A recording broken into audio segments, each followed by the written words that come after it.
After uncovering my wife's betrayal, it's excruciatingly difficult to keep your cool, but they say it's crucial to channel that anger into something productive. So here I am, sharing my story, hoping it can serve as a cautionary tale and possibly a cathartic release. Sit back, take a deep breath, and let's dive into the narrative of deceit and betrayal. Let's call my wife, who is 26 years old, Linda, and the other man, a so-called friend of mine, also 27. We'll name him Rick. Here's a bit of our backstory. Our meeting was no coincidence. It was engineered by mutual friends at a wedding where I was 22, and she was beautifully accompanying the bride. Our friends had cleverly seated us together, hoping we'd hit it off. They weren't wrong. Linda was strikingly beautiful, and our initial conversation revealed a shared sense of humor and mutual interest that made us instantly click. The evening progressed with effortless chatter, shared dinner, and eventually we found ourselves lost in dance. As the night drew on, filled with drinks and laughter, we shared a spontaneous kiss right in the middle of the dance floor. This moment didn't go unnoticed. Our matchmaker friends, thrilled with their success, came over to tease us about the obvious sparks flying. We shrugged off their comments, enjoying the rest of the night in blissful denial of the burgeoning feelings. Although we parted ways without exchanging numbers, Linda reached out to me a week later with a text, suggesting a coffee meetup. I was elated, promptly agreed, and what started as a casual date swiftly transformed into a deep, committed relationship. Our journey from dating to a serious relationship was smooth, marked by affection and understanding, though not without the occasional petty argument. Nothing ever seemed too serious until I proposed 2 years into our relationship, and we married a year after that proposal. However, as we neared our first wedding anniversary, subtle changes began to unsettle me. Linda became increasingly protective of her privacy. Her nights out with girlfriends multiplied, and our once vibrant intimacy dwindled to nothing. I voiced my concerns multiple times, only to be dismissed as being overly insecure or paranoid. Her indifference to my feelings grew, chilling the warmth between us. I stopped the affectionate goodbye kisses each morning, and our conversations dwindled to nothing beyond necessary interactions. One restless night, driven by a nagging suspicion, I decided to investigate further. Her phone revealed nothing incriminating, which led me to search her car, where I discovered a hidden second phone.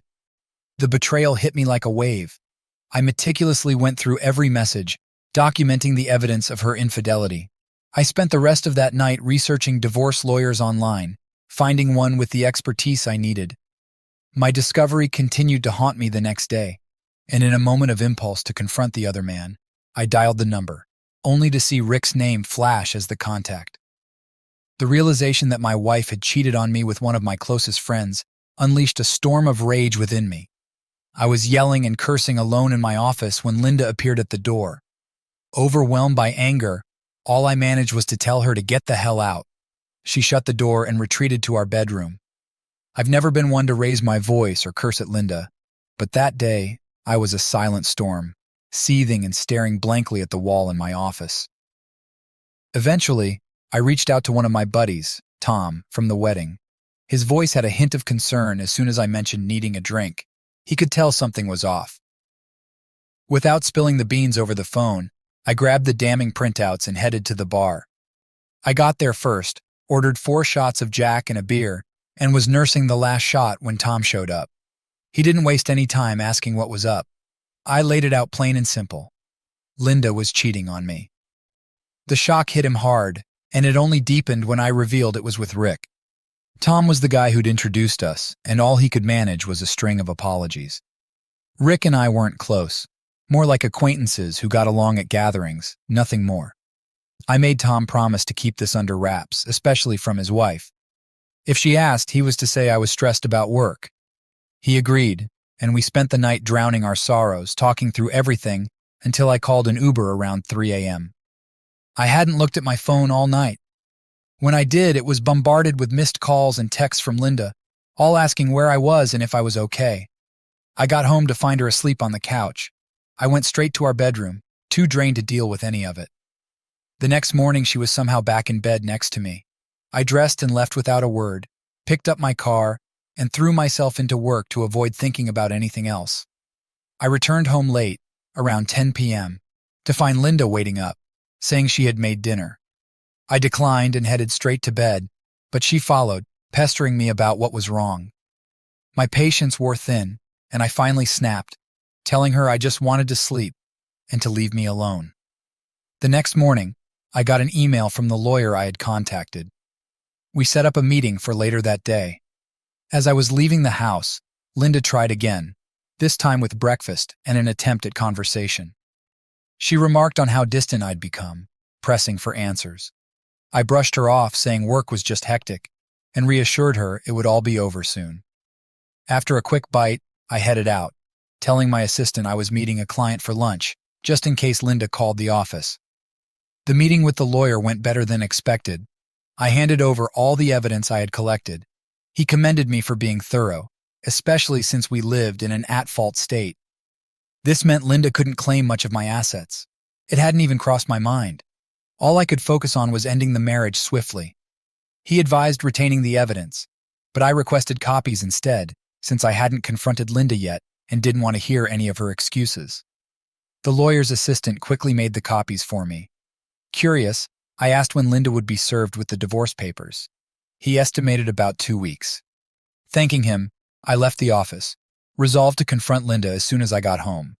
When I arrived, the house was empty. I called her, no answer. I called again, still no response. Frustrated, I texted her bluntly, "I don't care if you're with Rick right now, get home. We need to talk." Almost immediately she called back, feigning ignorance about my urgent tone. I cut straight to the chase. "Get home now." She showed up 15 minutes later, and I couldn't help but remark sarcastically, "Wow, 15 minutes, that's roughly the time it takes to get here from Rick's, isn't it?" She stared at me dumbfounded. I waited for her to respond, but she remained silent, so I pressed on, challenging her denial and lies. As she became defensive and started hurling insults, I slammed my fist on the table to silence her, pulling out the copies of the evidence. I showed her the stack first, then laid out each printout one by one. She broke down, started crying, and began apologizing, claiming she still loved me. I scoffed at her sudden change of tone. "Honey, where's that fire you had a minute ago when you were so keen on belittling me?" As she attempted to approach and embrace me, apologizing profusely, I sternly warned her not to touch me. She desperately suggested making it up to me in any way I desired. Looking her straight in the eyes, I told her, "Sweetheart, I will never touch you again. Want to know who else has seen these messages and photos? My lawyer. I'm filing for divorce. Now pack your things and get out of my house." That confrontation was 3 days ago, and I haven't heard from her since. Given the situation, I hope to avoid direct contact with Linda altogether. All communication with Linda was to go through my lawyer from now on. As for Rick, I found out he's engaged, and I feel obligated to inform his fiancée about what's been going on. When asked how I plan to reach out to her, considering Rick might be vigilant now, I've already thought it through. I've met her a few times before, and have her contact number. I'll try reaching her via phone first. If that doesn't work, I'll drop by their place when I know he's at work and slip a note in her car, urging her to contact me. I'm determined not to let him off easy. This morning was about damage control. I've scheduled an appointment with my doctor to get tested for STDs, and that's happening in 2 days. I also reached out to my inner circle, my dad and a few close friends. They've been incredibly supportive, offering advice and assistance, though I assured them I've got things under control. Next, I contacted Linda's family. I sent a message to her parents expressing gratitude for their kindness over the years, but informed them that Linda and I are divorcing. I mentioned that I'd miss them, though in truth their overbearing nature was something I won't regret leaving behind. I gave them space to process this and reach out if they had questions. The hardest message was to Linda's sister, with whom I shared a close friendship. I texted her, explaining the situation and expressing my regret that our relationship might change. I thanked her for always treating me like family and assured her of my support whenever she might need it. These conversations are just the beginning of redefining my relationships and taking control of my life post-divorce. After sending that message, Linda's parents quickly responded, expressing their shock and concern. Here's a summary of our conversation. Linda's parents: "We're so sorry to hear this. What happened? Why hasn't Linda mentioned anything to us?" Me: "Linda has been engaged in an affair for at least a year. I believe it started even before our wedding. I'm not sure why she hasn't reached out to you, but I think you should try contacting her. She's left our home, and I thought she might have gone to you. Linda's parents. No, we haven't seen her. We'll call her right away. Thank you for letting us know. Are you certain she was having an affair? Me.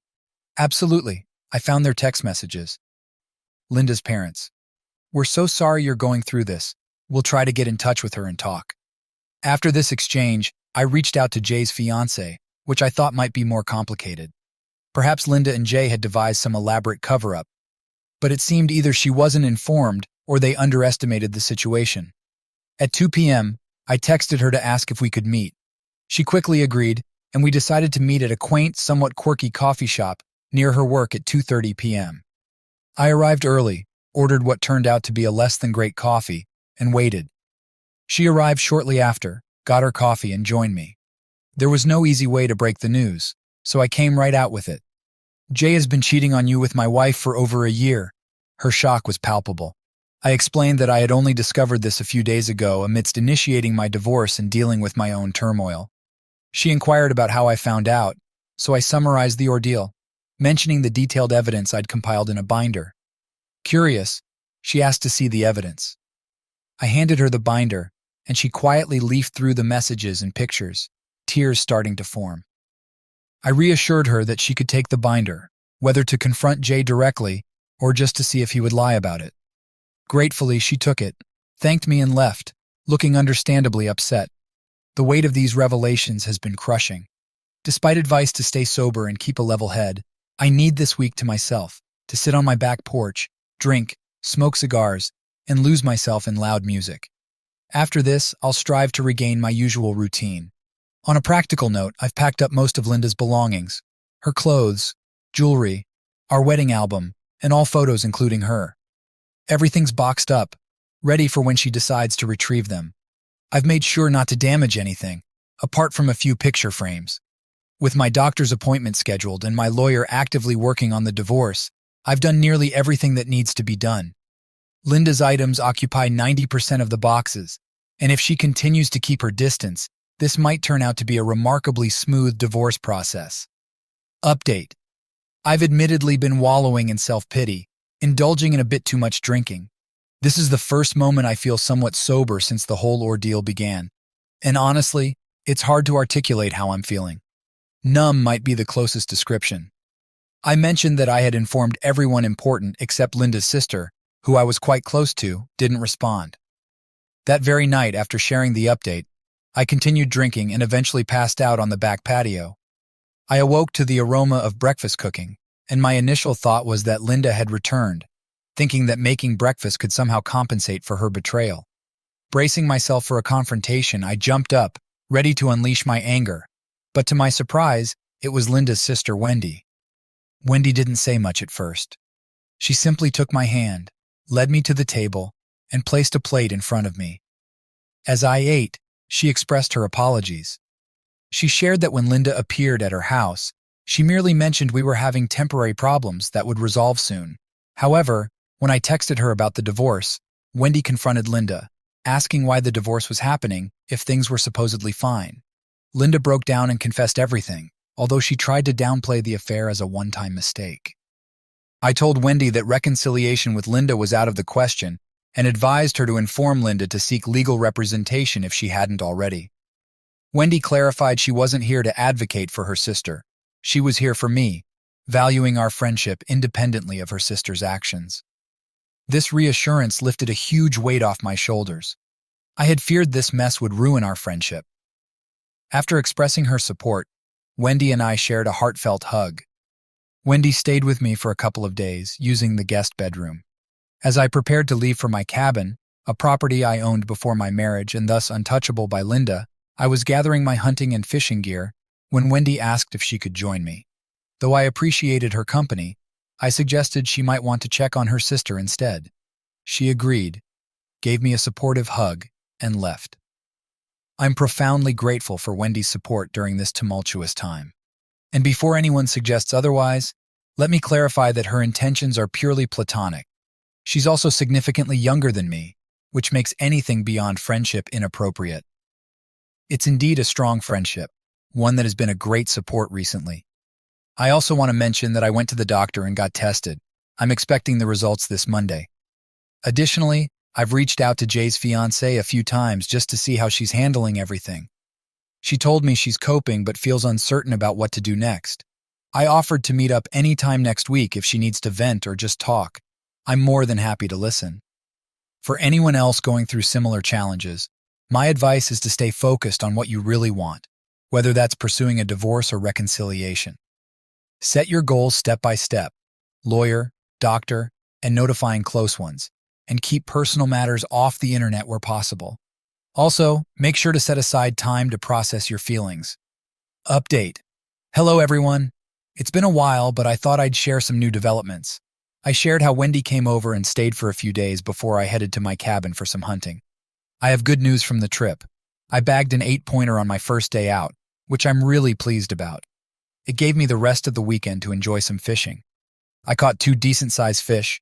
I cooked one for dinner and butchered the other.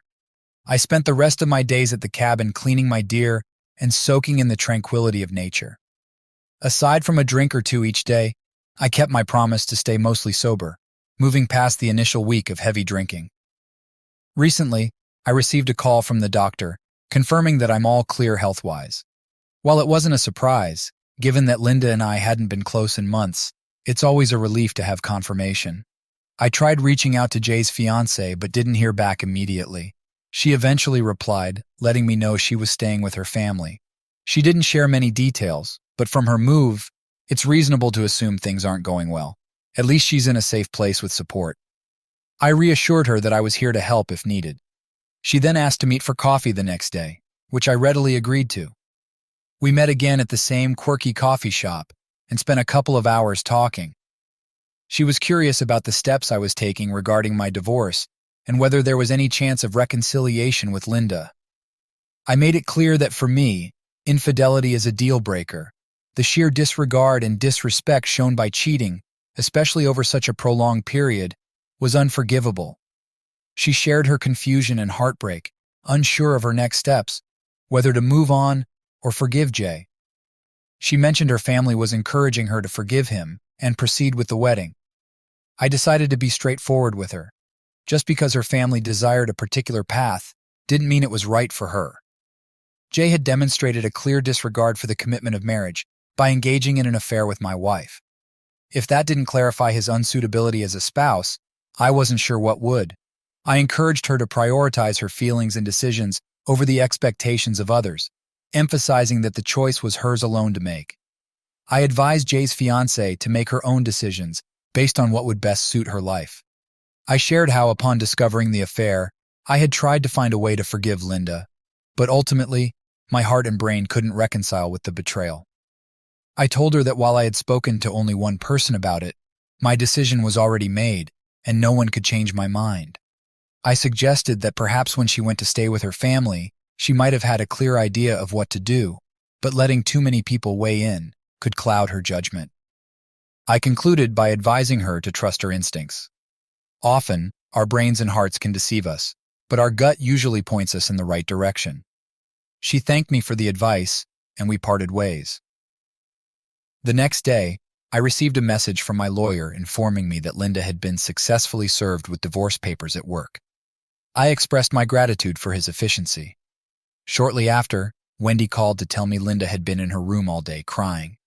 I explained that Linda had been served and was likely coming to terms with the consequences of her actions. Wendy and I briefly discussed my time at the cabin and the things I had done there. Then we ended the call. I then braced myself for Linda's reaction, assuming she might confront me now that she had been served. I prepared for a potential outburst, keeping some Advil ready for the headache I anticipated. I even arranged for a friend to come over as a witness if needed, in case things escalated. I am waiting, somewhat anxiously, for what I've half-jokingly dubbed Hurricane M to hit. If or when it does, I'll be sure to update you all. Cameras have been up inside and outside the house since we moved in. My lawyer said there's not much he or I can do as it's also her house. I also can't pull any money out of our shared account until the divorce is finalized, but I don't have to add any more. Update. Hello again, everyone. Quite a bit has happened. After contacting everyone close to us, my friends, my father, and her family, I reached out to her affair partner's fiancé, sharing everything I could prove. She too was served with papers at her workplace 2 days ago. Now you're fully up to date. About an hour after my last post, I was anticipating Linda's arrival at the house, expecting her to be furious. Given everything that had unfolded, I wasn't entirely sure what to expect from her anymore. I checked all the security cameras, both inside and outside, to ensure they were functioning correctly. I also phoned my friend, informing him that Linda had been served today and requesting his presence at my house as soon as possible if she showed up. I wasn't about to face any legal complications alone. True to my expectations, Linda showed up, banging on the door and screaming to be let in. She was hurling insults, calling me heartless among other things. Ironically, all I could do was laugh. It was either that or scream back. Curiously, she didn't use her keys to enter, which she still had to my knowledge. When my friend arrived, he started recording the scene on his phone from his truck. Unfortunately, he brought his wife along, who tried to intervene and calm Linda down. This only escalated things when Linda slapped her across the face, yelling at her to stay out of it. At this point, my friend, now with video evidence of the assault, called the police. Linda continued her tirade until the police arrived. She then attempted to play the victim, tearfully telling one of the officers that I had hit her and thrown her out. Meanwhile, my friend and his wife explained to the other officer that they'd witnessed her aggressive behavior from the moment they arrived. Unable to verify Linda's claims, the officers were at a standoff. When the officers approached me, Linda pointed at me, accusing me of hitting her. As one officer began to handcuff me, I insisted that I could prove my innocence with the security camera footage. After reviewing the footage from the outdoor cameras, the officer apologized for the misunderstanding and acknowledged their initial bias. The situation concluded with Linda being arrested and charged with disturbing the peace, public intoxication, and driving under the influence. As the police escorted her to their car, Wendy arrived, puzzled and concerned. I showed her the video on my phone, explaining what had transpired. An officer then provided me with the case number and other relevant documents. Wendy began asking about the specifics of the charges, trying to grasp the full scope of the night's events. After the chaotic events, Wendy and I retreated back inside. She explained that she had only left her house for about 10 minutes to run to the store, and when she returned, Linda was no longer in the living room. Assuming Linda had gone to bed after drinking too much wine, Wendy was initially unaware of the subsequent drama until she found Linda causing a scene at my door. After discussing the night's events, Wendy asked if she could stay over, and I assured her she was welcome anytime. She mentioned that Linda would have to spend the night in jail and wouldn't be eligible for bail until the morning. Wendy had called her parents to inform them of the situation and to explore if they could arrange bail, as she didn't have the funds herself. We shared a beer and then turned in for the night. The next morning, Wendy had already left to meet with her parents. I haven't heard from Linda, Wendy, or their parents since, and I doubt their conversations have been pleasant. Hopefully, Linda managed to cool off while in jail. Update. The next morning, Wendy was gone before I woke up.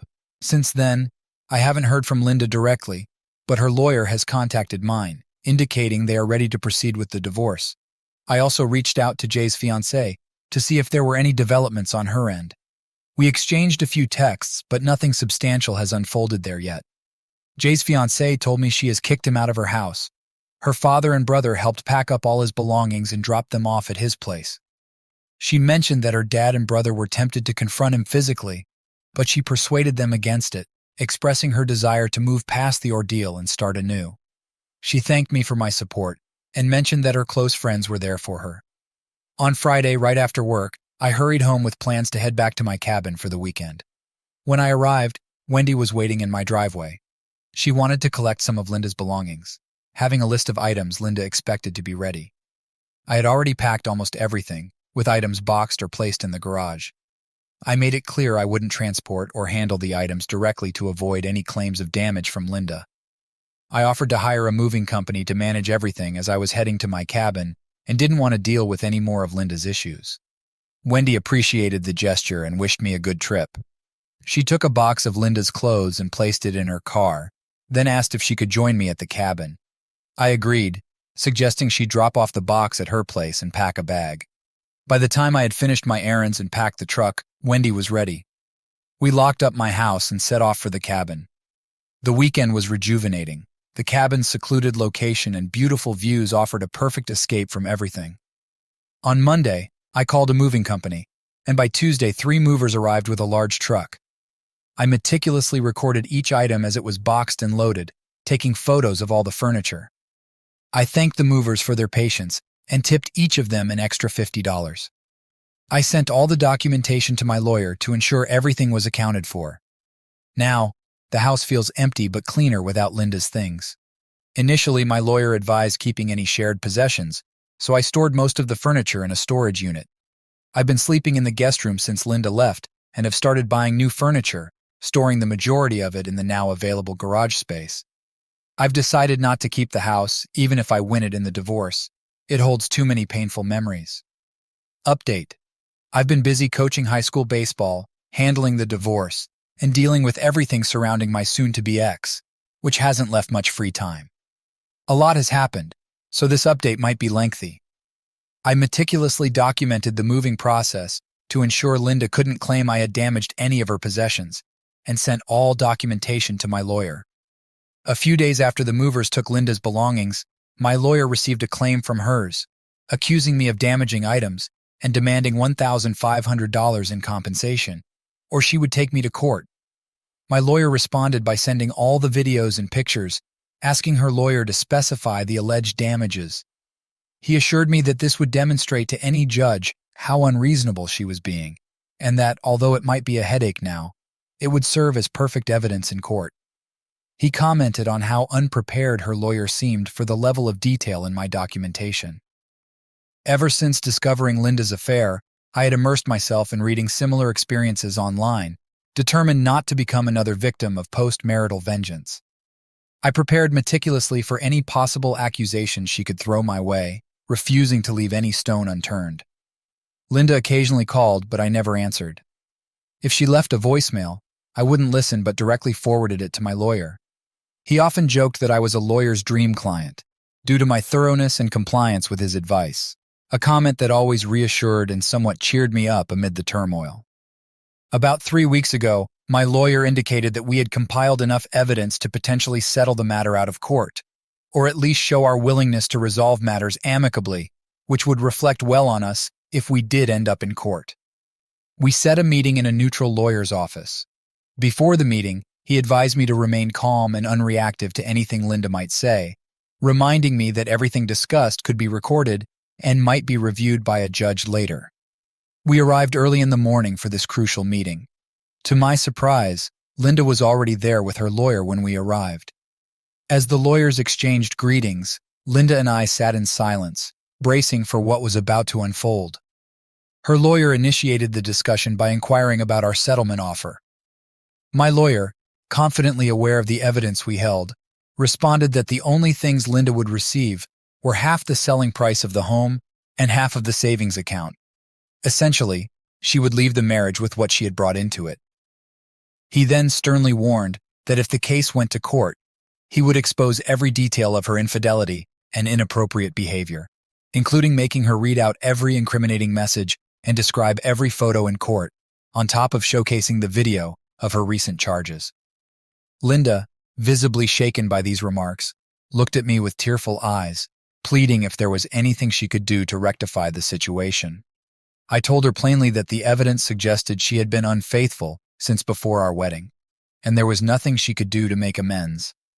I urged her to sign the settlement papers, emphasizing that it was more than fair considering her actions. After a prolonged emotional outburst, which saw her excusing herself to the restroom, Linda returned still in tears but signed the papers. With that, our marriage was effectively over, pending the official processing of the divorce papers and the sale of the house. For those who are curious, my relationship with Wendy remains platonic but supportive, a valuable friendship during these tumultuous times.